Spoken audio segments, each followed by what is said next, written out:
Assalamu alaikum wa rahmatullahi wa barakatuh. Chers compagnons du Coran, bienvenue à toutes et à tous dans ce nouvel épisode de l'atelier sous la protection de la sourate Al-Mulk, dans lequel nous allons étudier le dernier verset de la sourate. Nous allons étudier le dernier verset, mais ça n'est pas le dernier cours, parce que comme je vous l'ai déjà dit précédemment, nous allons encore continuer notre travail autour de la sourate Al-Mulk afin de devenir son compagnon, c'est-à-dire de purifier nos âmes à travers sa mise en pratique. Avant de commencer, je voulais remercier Allah subhanahu wa ta'ala qui est celui qui nous a permis d'arriver au bout de l'explication de la sourate Al-Mulk, et je lui demande de nous mettre la baraka pour qu'on puisse devenir des compagnons de cette sourate, et je lui demande également qu'il nous récompense tous pour notre travail, et je vous remercie pour votre assiduité, je vous remercie pour votre travail et votre régularité, et j'espère vraiment vous avoir apporté beaucoup à travers ces cours, et comme je vous l'ai dit, ça n'est pas fini. Le plus dur reste à venir, parce que comprendre une sourate c'est bien, mais ça n'attaque pas encore le nafs. C'est vraiment la mise en pratique de la sourate dans laquelle nous allons essayer de nous purifier, dans laquelle nous allons essayer de délaisser des mauvaises habitudes, des mauvaises paroles ou des mauvais comportements, et nous allons essayer de nous développer en mettant en pratique des nouvelles adorations et autres. C'est ce travail-là qui demande un travail sur l'âme. Donc même si la compréhension d'une sourate, surtout d'une sourate de 30 versets, demande de la patience, demande de la régularité, demande des efforts, sachez que le travail le plus difficile, c'est le travail de purification de l'âme à travers sa mise en pratique. Nous sommes le 30e jour, subhanallah, et je suis content que l'Aïd n'ait pas été aujourd'hui. Ça nous permet de terminer l'étude de cette sourate-là et de ne pas vous partager un épisode alors qu'on est occupé par autre chose. Alhamdulillahi Rabbil Alamin, vraiment je remercie Allah subhanahu wa ta'ala de nous avoir permis d'aller au bout de ce tafsir, et comme je vous ai dit, le travail n'est pas fini. On commence l'explication du dernier verset de la conclusion de la sourate Al-Mulk. Bismillahi walhamdulillah wassalatu wassalamu ala rasulillah. Fayaqulu Allahu ta'ala A'udhu billahi minash shaytanir rajim. قل أرأيتم إن أصبح ماؤكم غورا فمن يأتيكم بماء معين. Dit, avez-vous vu, si votre eau était absorbée au plus profond de la terre, qui donc vous apporterait de l'eau de source? Dans ce dernier verset, Allah subhanahu wa ta'ala pose à travers le prophète sallallahu alayhi wa sallam une dernière question afin d'inviter une dernière fois les polythéistes à la réflexion. Par cette question, il les projette et il nous projette dans un scénario catastrophe, celui dans lequel l'élément essentiel à la vie, l'eau, disparaîtrait. L'eau, qui est ce bienfait incroyable par lequel Allah subhanahu wa ta'ala donne vie à toute chose, imaginez-vous si cet élément disparaissait. Comment on pourrait faire pour aller le chercher, et qui d'autre qu'Allah subhanahu wa ta'ala pourrait nous apporter l'eau? Personne d'autre. Et ce verset y rejoint le verset 21 dans lequel Allah subhanahu wa ta'ala nous dit: quel est celui qui vous donnera votre subsistance s'il s'arrête de fournir son attribution? Et parmi la subsistance, il y a l'eau. Mais ils persistent dans leur insolence et dans leur répulsion.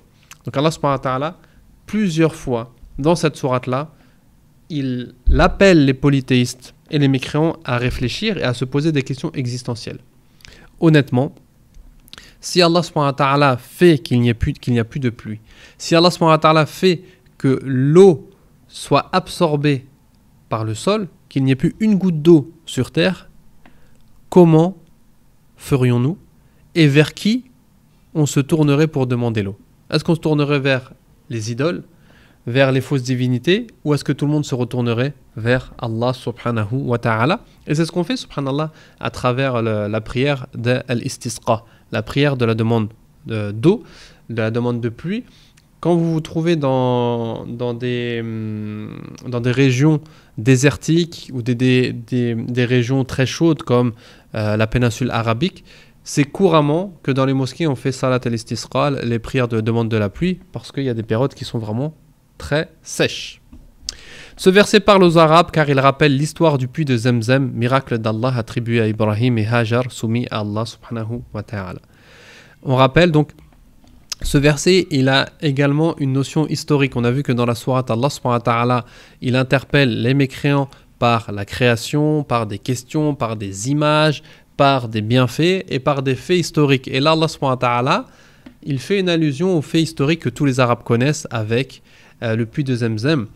Qui a été un miracle attribué à Hajar et Ismaïl et indirectement à Ibrahim, parce que c'est Ibrahim alayhi salam qui les a installés à la Mecque, qui était désertique, sans aucun point d'eau, et on a ce miracle donc du puits de Zemzem. Et bien sûr, Allah subhanahu wa ta'ala l'a attribué à Hajar, Ismaïl et Ibrahim parce qu'ils étaient soumis à lui, ils adoraient Allah l'unique. Voyez-vous, si votre eau était absorbée au plus profond de la terre, qui donc vous apporterait de l'eau de source? Qul, encore, donc, ô Mohammed, passe ce message en mon nom, en réponse à ceux qui pensent que d'autres qu'Allah ont le pouvoir sur la vie et possèdent quelque chose. On se rappelle, cette sourate nous parle du pouvoir absolu d'Allah subhanahu wa ta'ala et surtout de la possession absolue d'Allah subhanahu wa ta'ala. Allah possède tout. Allah est celui qui a tout et qui fait ce qu'il veut. Qul ara'aytum, avez-vous, donc dans le sens raisonnez un peu, réfléchissez.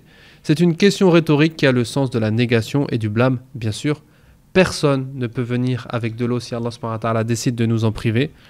Et voilà, c'est un blâme, quoi. Réfléchissez un petit peu. In asbaha ma'ukum. Donc asbaha, c'est vraiment dans le sens de devenir. Donc si l'eau que vous avez devenait absorbée, je ne sais pas si ça se dit en français, mais voilà, c'est vraiment asbaha, c'est le fait de changer d'état. L'eau, elle est présente et ensuite elle disparaît. Si votre eau était absorbée, l'eau est un des plus grands bienfaits d'Allah subhanahu wa ta'ala, si ce n'est le plus grand bienfait d'Allah subhanahu wa ta'ala après la vie et l'islam. Mais de toute manière, il n'y a pas de vie sans eau. Car il est la base de la vie sur terre, l'homme lui-même est composé à 70% d'eau. C'est un des signes de la miséricorde d'Allah subhanahu wa ta'ala, et on a dit que la miséricorde d'Allah, elle est mentionnée à travers toute cette sourate-là, et plus particulièrement dans les 3 derniers versets, comme on l'a vu hier et avant-hier. Avec l'eau, on boit, on arrose nos plantes, on abreuve nos bêtes, on lave notre lessive, on lave notre vaisselle. Bref, aujourd'hui, imaginez-vous, vivre un jour sans eau, c'est impossible. C'est impossible. Donc imaginez-vous, on ne trouve plus une goutte d'eau. Personne ne peut prétendre posséder l'eau. Ghawra in asbaha ma'ukum ghawra. Donc ghawra, c'est le sens de absorber par le sol, entrer dans le sol. Et ça fait référence également, on dit qu'un puits, on lui donne ce terme de ghawra ou de ghawr quand il est vide. C'est-à-dire quand on lance un seau dans le puits et qu'on le ressort vide, sans aucune goutte d'eau. Et c'est l'image qu'Allah subhanahu wa ta'ala nous donne. Imaginez, la terre devient comme ce puits qui est vide et auprès duquel vous ne pouvez plus ressortir une seule goutte d'eau. Ce verset peut être compris comme une menace, dans le sens où si vous continuez dans votre rébellion, voici un châtiment par lequel Allah subhanahu wa ta'ala peut vous punir, une grande sécheresse. Et d'ailleurs, c'est un des signes de la fin des temps, hein. Il y aura une grande sécheresse qui va apparaître dans le monde avant la venue de Dajjal. Dajjal, il va jouer de ça pour pouvoir prétendre la divinité ou la seigneurie. Qui donc vous apporterait de l'eau? Allah seul, subhanahu wa ta'ala, possède ce pouvoir sur l'eau. C'est lui qui possède l'eau et qui a le pouvoir de nous attribuer l'eau. C'est lui qui est le seul à pouvoir faire descendre de l'eau du ciel ou à pouvoir faire jaillir l'eau de la terre. S'il la faisait disparaître, rien ni personne ne pourrait l'atteindre. Même avec tous les outils que vous possédez aujourd'hui, avec lesquels vous creusez des puits, vous faites des trous dans la terre, etc., personne ne pourrait atteindre l'eau si Allah subhanahu wa ta'ala décide de la faire disparaître. فَمَنْ يَأْتِيكُمْ بِمَاءٍ مَعِينٍ. Ma'in, c'est traduit par, ou ça a le sens de l'eau de source, l'eau douce, surtout l'eau potable, hein, et également l'eau qui apparaît à la surface de la terre est facilement accessible. C'est le contraire de Raoura. Raoura, c'est le fait d'être absorbé, et Ma'in, c'est le fait d'être une eau qui est accessible, qui est à la surface de la terre, mais surtout qui est, dont on peut profiter. On peut la boire, on peut faire beaucoup de choses à travers avec cette eau. Qul ara'aytum, dit avez-vous vu, in asbaha ma'ukum ghawra, si l'eau que vous possédez, entre guillemets, si l'eau que vous utilisez aujourd'hui était absorbée au fond de la terre, qui viendrait vous apporter une eau douce, une eau potable ou surtout une eau accessible, si ce n'est Allah subhanahu wa ta'ala? Personne. À travers ce verset-là, on a terminé l'explication de sourate Al-Mulk et on a quelques leçons, bien sûr, comme d'habitude. Donc Allah subhanahu wa ta'ala a le pouvoir sur l'eau, c'est le seul qui a le pouvoir sur l'eau, donc c'est le seul qui a le pouvoir sur la vie. Et comme dans le début de la sourate, Allah subhanahu wa ta'ala, il dit Alladhi khalaqal mawta wal hayat, celui qui a créé la mort et la vie. Et Allah subhanahu wa ta'ala a créé la vie avec l'eau. Donc il y a vraiment un rapport entre le début de la sourate et la fin de la sourate. Également, ces deux versets-là, ils nous renvoient au fait qu'Allah subhanahu wa ta'ala possède tout et que l'homme ne possède rien du tout. L'eau est un signe de la miséricorde d'Allah. Elle est source de toute bénédiction en ce bas monde. Et si Allah retire l'eau, c'est toute bénédiction qui va se retirer également. Allah possède tout, contrairement à l'homme qui ne possède même pas ce dont il a besoin pour vivre. L'homme, il a besoin d'eau pour vivre. Et même cette chose essentielle à sa vie, l'homme n'a aucune puissance dessus, aucun pouvoir dessus, subhanallah. Il faut qu'on pense à remercier Allah subhanahu wa ta'ala pour ce bienfait qui est l'eau, parce qu'on peut tomber dans la gratitude.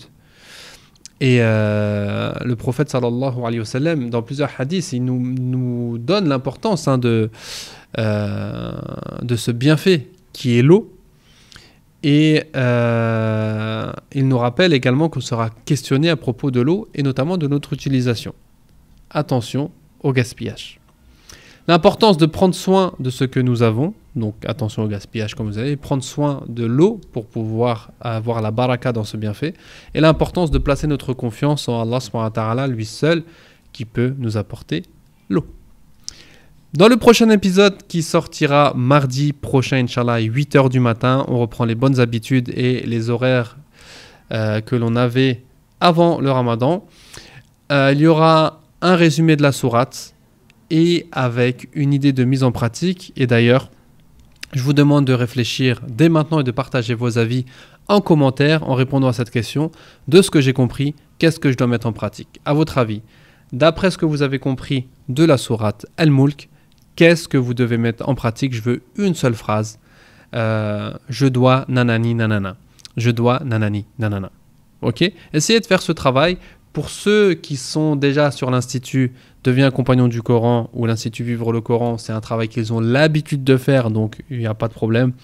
Pour ceux qui sont novices, c'est un travail qui demande un peu de temps, un peu de réflexion, mais c'est un travail vraiment qui va nous pousser, qui va nous aider vraiment à cette mise en pratique. Donc je compte sur vous pour faire le travail et pour partager aux commentaires vos avis de ce que j'ai compris.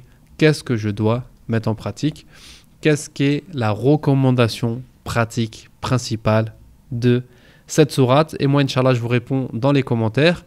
Et pour étudier la méthodologie complète de la mise en pratique des sourates du Coran, je vous invite à rejoindre notre plateforme Deviens compagnon du Coran, dans laquelle on explique toute la méthodologie et après on applique cette même méthodologie sur les sourates du Coran, comme on va le faire avec la sourate Al-Mulk. Je vous laisse découvrir tout ça avec le lien qu'il y a dans la description. Et demain, ou très rapidement, Inch'Allah, je vous envoie les supports visuels de toute la sourate, Inch'Allah. Si vous avez des questions, n'hésitez pas à me les envoyer par mail ou en commentaire. Et c'est avec plaisir que j'y répondrai et c'est avec plaisir que je vous accueillerai également au sein de la plateforme Deviens un compagnon du Coran pour continuer notre aventure dans l'étude du Coran. Wallahu ta'ala a'la wa a'lam. Avant de finir également, je tenais à vous souhaiter Eidukum Mubarak, taqabbalallahu minna wa minkum, wa ghafarallahu lana wa lakum. On demande à Allah subhanahu wa ta'ala d'accepter notre jeûne, nos prières de nuit, nos bonnes actions, nos sadaqas.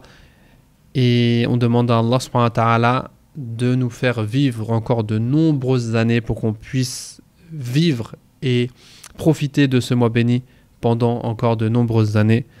Barakallahu fikum. Wassalamu alaikum wa rahmatullahi wa barakatuh.